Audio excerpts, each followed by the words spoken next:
Malapit na ang Semana Santa at marami sa ating mga kababayan ang mag-uuwian o magbabakasyon sa iba't ibang lugar. Alamin natin ang mga paghahanda ng Land Transportation Franchising and Regulatory Board o LTFRB para sa maayos at ligtas na biyahe ng mga pasahero kasama si Attorney Ariel Inton, ang tagapagsalita ng LTFRB. Sir, magandang tanghali po. Apo, magandang tanghali po at narinig ko na po. Okay, sir, kamusta po ang inyong paghahanda para sa darating na Semana Santa? Gaya po ng security and safety measures po sa mga bus terminal.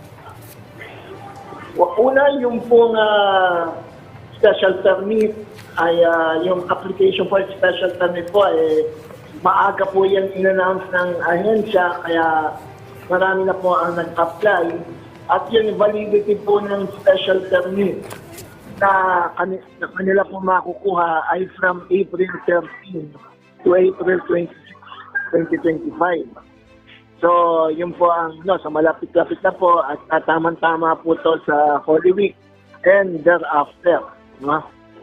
Ngayon, aside from this, yung mga surprise inspection sa mga terminal, ayan ay gagawin din, no?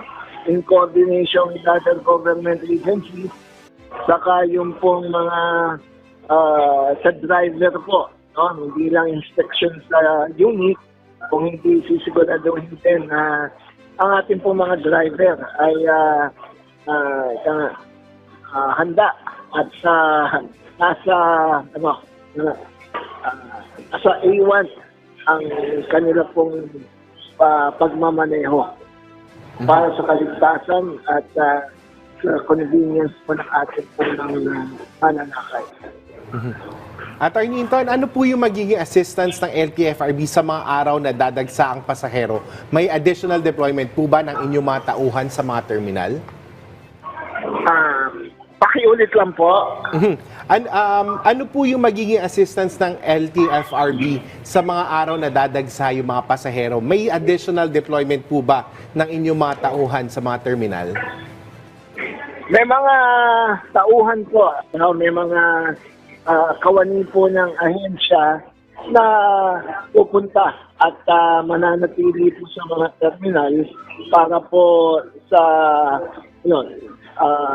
mas madali ang koordinasyon po sa kanila at kung sakali naman po may mga reklamo, nandun po ang mga LTFRB personnel sa mga terminals. Sir, kamusta po ang mga ipinamahaging special permit ng LTFRB sa mga pampublikong sasakyan at hanggang kailan po ito epektibo? Effectivity po April 13 to April 26. Ngayon, kung ilan po yan, yan po ay officially announced ng LTFRB na few days. Attorney, sa ibang usapin naman po, naglabas ang LTFRB ng directive ng reinforcement sa pagpapatubad ng 20% discount para sa mga senior citizen, estudyante at PWD sa ride-hailing companies. Paano po yung magiging monitoring dito? Hello? Pasensya na po, medyo hindi ko po marinig. Sige po, ulitin ko na lang Hello? po. Attorney, ulitin ko na lang po. Kamakailan po naglabas kayo yung LTFRB ng directive ng reinforcement sa pagpapatupad ng 20% discount sa mga senior citizen, estudyante at PWD sa ride-hailing companies. Paano po ba yung magiging monitoring dito? Well, pasensya po. Yun lang pong word na monitoring narinig ko po, no? Well, ang monitoring po ng LTFRB will be in coordination with other government agencies po. Within that, yung pong panahon po na before and after the Holy Week. Okay po. Maraming salamat po sa inyong oras, Attorney Ariel Inton, ang spokesperson ng Apo. LTFRB.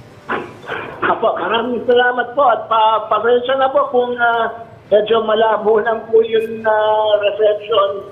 Kaya, na-try po natin marinig yung mga katanungan po. But rest assured, the agency will come out with statements yung hindi coming date. Particular na po dun sa ilan po yung mabibigyan ng special permit.